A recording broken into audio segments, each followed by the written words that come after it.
Now that we have a basic understanding of what objects are and object-oriented programming, let's start creating objects. And we're going to do that. You can almost think of them as like factories, right? So you're just to be stamping out as many of these classes as you need to do. Maybe they might be only one, but the power of classes and objects is the many things there are many objects that you can represent.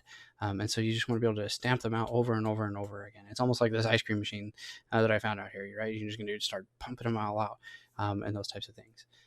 Except in this case, now we can make changes to the ice cream machine, right? So maybe we want a Neapolitan one, or maybe we want a cookies and cream one. They're all very simple things that use the same process. Now all you're doing is just changing one little aspect of it, and now you're able to move it all. So that's what we're going to do in this video, is learn how to create our own custom classes and start creating our own little factories of objects.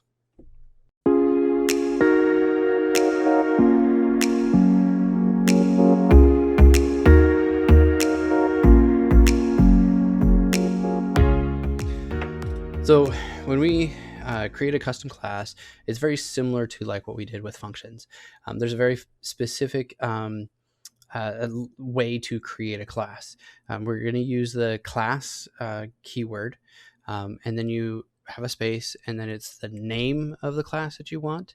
And you want to use camel case for that. So that means the first name, the first letter should be capitalized. And then if it's multiple words in there, you capitalize each word that's in there. And then you're going to have a parentheses, and then inside of that parentheses is going to be any parent classes. We'll talk about inheritance in the next video, but that's where you're going to place your parent classes in there, and then a colon. And then you're going to indent, and everything inside of that indentation is the definition of your class. We saw that a little bit previously in our video where we talked about the kind of different stages of that, and so it was indented inside of there. And then if you define a method inside of that class, it's very similar to doing a function, except that the first variable must be self. And you have all definitions, all methods inside of a class will have this first variable. Whether they've got any other variables or not, you always have to have this first variable that's in there, because that gets passed into there. That's in there. So you're going to have def, the function, the method name, parentheses, self, and then comma, any other variables that you have in there, colon. And then you're going to indent one more level inside of there. So methods are actually indented 2 levels. So you have the class, and then you have an indentation, and then you have your definition of your method, and then another indentation, and then the content of that method that's inside of there. Here's a simple example. I've got a class called Pokemon, right? At generation 1 is the only one that I'm going to be kind of worried about here. So I've created a class variable or a class attribute called generation, set that equal to 1. And then I have a class method, a instance method called print choice. And I just pass in self that's in there. And then Pokemon name is the variable that I'm going to pass in there. And then I'm just going to literally just print I choose you, whatever Pokemon name that is. So I choose Pikachu. I choose you, Pikachu, is my example in here. So I've created an instance of my Pokemon class that's in here. So Poke. And then I pass that that string value of Pikachu into print choice. And then it gets printed out. That's in there. And then I'm also going to print out this variable that's in there, right? So this is the very basic kind of class of what you can do. This isn't very interesting. This is literally the same thing as if you just kind of created a function, and now except you have this added weird self thing that's in there. Now I'm going to explain what self is and help you understand what that is. But this is the basic kind of class and how it goes into there. Before I can kind of explain what self is, I want to explain to you a little bit of something called the Dunder methods. Now, we've talked about them a little bit already. We've seen them. Let's go into a little bit more details about what the Dunder methods are. So Dunder, or double underscore methods, they're special methods. They're sometimes called magic methods that have specific meanings when defining a class. Okay, so we've got a whole bunch of different. We have the Dunder add, the Dunder subtract, the Dunder get item, and all of those types of things. Those are all special magic methods that when you define them, you're defining a specific behavior for that class. Now, in this specific case, we're only going to cover 2 Dunder methods in this module. we're going to cover the Dunder Init and the Dunder Stir. So the Dunder Init is the initialization of an object. Okay, so this is the most important thing. This is really kind of like the backbone of object-oriented programming inside of Python. This is what initializes a object to be what it's going to be. Okay, and then Dunder Stir we have in there. This is what basically will be printed out. So if I do print of my object in there, what is going to be printed out to the console? And we're going to mess around with this and show kind of how to make that be what we want it to be specifically that's in there. Okay, so the Dunder method. So Dunder Init is what we're going to be doing. So the Dunder Init is you define it like a regular method. You have the def, the name, Dunder Init, Dunder, and then the self, and then any other variables in there. So the self and the name and then level that's in there. Now self, what that means is that is referencing that specific object. Okay, so it's referencing itself. Okay, so when I go and I create a Pokemon object, right, I want to call that if I want to call that object and see how or access different attributes or methods in there, that's all going to be within that self variable that's in there. Okay, so what I'm doing is I'm now saying, okay, self.name, right, which is it doesn't exist anywhere. So I'm saying I'm creating a name variable, a name attribute inside of this Pokemon instance. So self.name is equal to this name. And then self.level is equal to this level. Okay. So what I've done is I've said, okay, so Pokemon object, during initialization, I'm going to pass you in two variables, a name and a level. And what I want you to do is save as a variable name and level to myself. Okay. And then once I've done that, I now have access to, I've also created a few other methods in there. And so now that once I've done that here in my kind of line 4 here, so I have Pikachu, and I've set a Pokemon. Pikachu is an instance of Pokemon where I'm passing in the name of Pikachu and its level is 10. Okay. Same thing with Bulbasaur. I'm passing in the name Bulbasaur and its level is 10, excuse me. So now I'm going to print out my choice and I'm going to say, I choose you, Pikachu. So my choice is what I'm doing is now I'm referencing this in there. So I've changed this now. Instead of passing in actual value, I'm passing in the name of this. And you'll notice nothing actually gets passed into this function because I'm referencing the self object, right? So self is right here and self is representing that instance that's in there. So self.name. Okay. So let me go over this again. So self is referring to the current object, that self object. So myself. So say I'm an object, right? I'm going to say, what is my name? What is my self's name? Right. So that would be James. Right. And so it's the same thing with what's going on here, right? You're referencing itself. Okay. And then in stir, what we're doing is we're just passing in this another f string. I'm going to return a Pokemon self.name. And then when I print out Bulbasaur, we can see that this gets printed out there. So this self thing is usually the thing that kind of really starts tripping people up.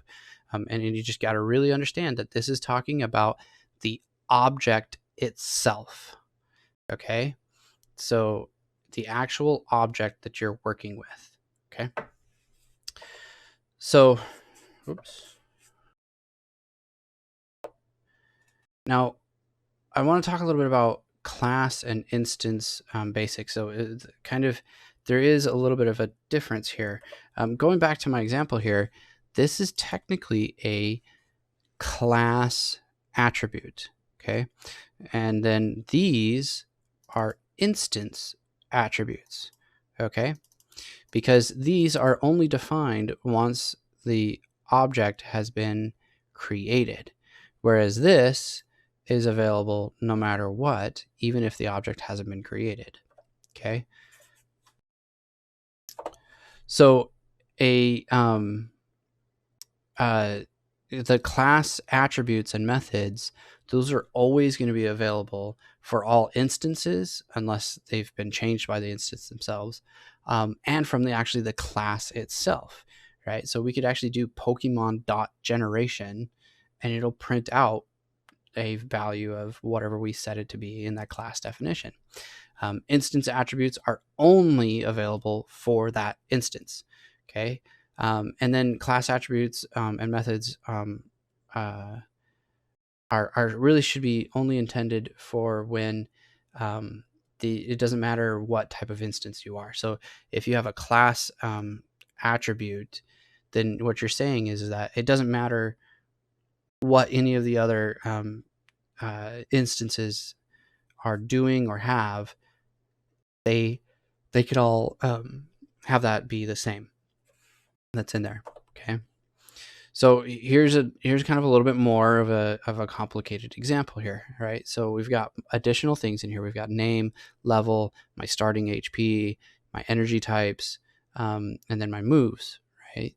And so here is, I'm setting each one of those to be self.name, self.level, self.HP, and self.energy types, and then self.moves in there, right? And then so I've referenced all of those types of things. Now I've updated my stir, my Dunder stir here, that now is like Pokemon self.name with my HP that's left, that's in there. Okay. Now what I want to show you here is I haven't actually created an instance of an object of Pokemon here. I'm just calling Pokemon, which is the class definition here, dot generation, and you can see that it says base, right? So I actually didn't have to create an instance of that object yet. Now instances do run in their own kind of space. So I've got a coughing, right? So a a coughing Pokemon, not a cough here at home. And so if I pull up my coughing Pokemon card here and I show this to you, you can kind of see there's his 60 HP. He's got a level 13. He's of type Psychic. And if I move up a little bit, you can see he's got a Foul Gas, right? And its power is 10, right? Or its HP damage is 10, right? And so now what I do is if I print out coughing, I've got coughing with only 60 HP left, right? And that's all been saved in there. And then I can also access its level and all those different types of things that are associated with that that's in there. Okay. But they also, each one of those have access to the same attributes and methods that are in there. Okay. And so if I do coughing.generation, you can see that they're all the same. So what I'm going to do here is I'm actually going to switch over to my Pokemon definition here. And I want to show you kind of a little bit more details about what we're doing here. So Pokemon, I'm going to have my generation is equal to base. Yep. And then my Dunder Init. Okay. Self is always going to be my first variable that I pass into there. I'm going to have name, level, start HP, and then my moves. Oh, sorry, energy type, and then my moves. Now self.name is going to be equal to the name. My self.level is going to be equal to my level. I pass into there. Oops. Self.start HP is going to be equal to start HP. Now energy type is going to be equal, oops, self.energy type is going to be equal to energy type. And then finally self.moves moves is going to be equal to moves. Okay. Now I'm going to do def. Let's do take damage here.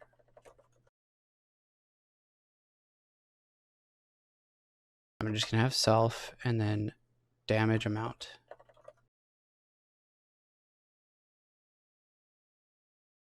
Okay. Now what I'm going to do is I'm going to take self.hp and I'm going to subtract my damage amount. Okay. And then I'm going to leave it like that for right now. And then now I'm going to do my def dunder stir. And then pass in self and show nothing else there. And then I'm going to return f string here. Say Pokemon self dot name with self dot hp left. Okay.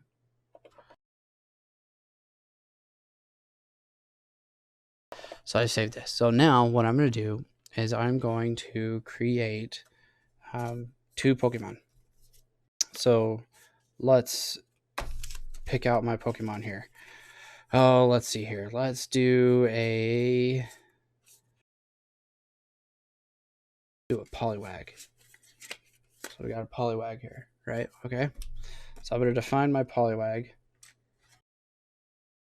like so. So Poliwag is equal to Pokemon. Its name is Poliwag. It's got a level of 13, it looks like. Yep, 13. My starting HP is 60. My energy type is water. And then finally, my moves are going to be water gun with a value of 30, like that. Okay.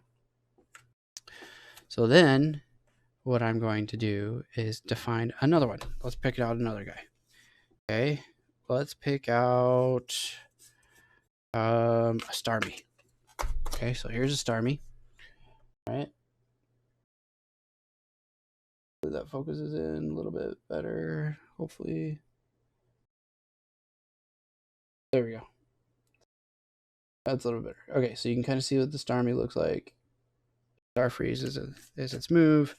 All right, so Starmie is equal to another Pokemon class. Starmie. He is a level 28 with HP of 90.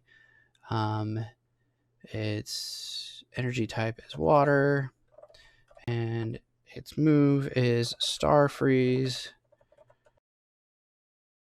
with value of 30. There. All right. Okay. So now we have 2 instances of this. Now let's simulate a battle, right? Okay. So def battle, right?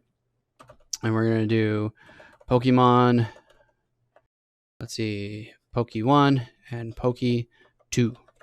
That's in there. All right. So while, let's see here. Poke1.hp is greater than 0 and Poke2.hp is greater than 0. Then what we're going to do is we're going to assume that Poliwag goes first. So Poliwag is going to attack Starmie, and then Starmie is going to attack Poliwag, and we're going to keep going through this until one of them has is either has passed out, right? So, yep. Okay, so we're gonna say Poliwag attacks first, right? So Starmie is going to take damage from Poliwag dot moves, and we're gonna grab the value of that one right there. Okay. So what this is doing is I'm referencing my move and my move damage in there. So moves that's in there. Yep, like that. Actually, yeah, we'll do it like this first. And then Poliwag is going to take damage from Starmie dot moves, and that's going to grab the damage from that right there. Okay. So we're going to do this, and then we're going to print out. We're going to print out Starmie, and then we're going to print out Poliwag. See what happens here. So now when we kind of simulate this in our minds, right, and we do this, both Water Gun and Starfreeze have 30 HP or 30 damage that it does to that, right? So if Poliwag goes first, our first round, Starmie's going to get hit with 60, and then Poliwag's going to get hit with 30, and it's going to have 60, and then Poliwag's going to get hit with 30, and he's going to go down to 30. You're going to do this again. Poliwag's going to take on Starmie. He's going to bring him down to 30, but then Starmie's going to hit Poliwag, and he's going to go down to 0. So I would imagine, if I've done this correctly, Starmie should have 30 HP, and Poliwag should have 30, right? So let's run this and see what happens. Pokemon. Oops. Let's make sure I actually get into the right place. There we go. So Python Pokemon.py, and make sure that I saved this. Nothing got printed out. Why didn't anything get it? Oh, because that's why. First off, we didn't even call the function. All right, so let's battle here. And actually, this needs to be Poke1 and Poke2. And this needs to be Poke2 and Poke1. Okay, so let me go over this again. Poke1, Poke2. So what I've done is I'm going to pass in 2 Pokemon. I'm going to do this, and now what I need to do is do battle of Poliwag and Starmie. Okay, so Poke1 is going to be Poliwag, Poke2 is going to be Starmie, and it's just going to simulate this. So now let's run this guy, and looks like I broke something. Looks like I'm in an infinite loop. So let's figure out what we did wrong here. Gonna have to. There we go. All right, let's debug this and see what we did wrong here. Okay. Run and debug. This guy. Okay. So now I have Poliwag and Starmie in here, and I can see that his HP is 60 and his HP is 90. So now let's iterate over this guy here. So Poke1 and Poke2, 60, 90. So I'm going to do this now. Oh, here we go. That is what my problem is. So self.hp should be equal to self.hp minus my damage amount. Okay, so because self HP is an integer, and integers aren't mutable, nothing was happening there, right? So we need to change self.hp. So let's stop this guy. We're going to rerun this guy again.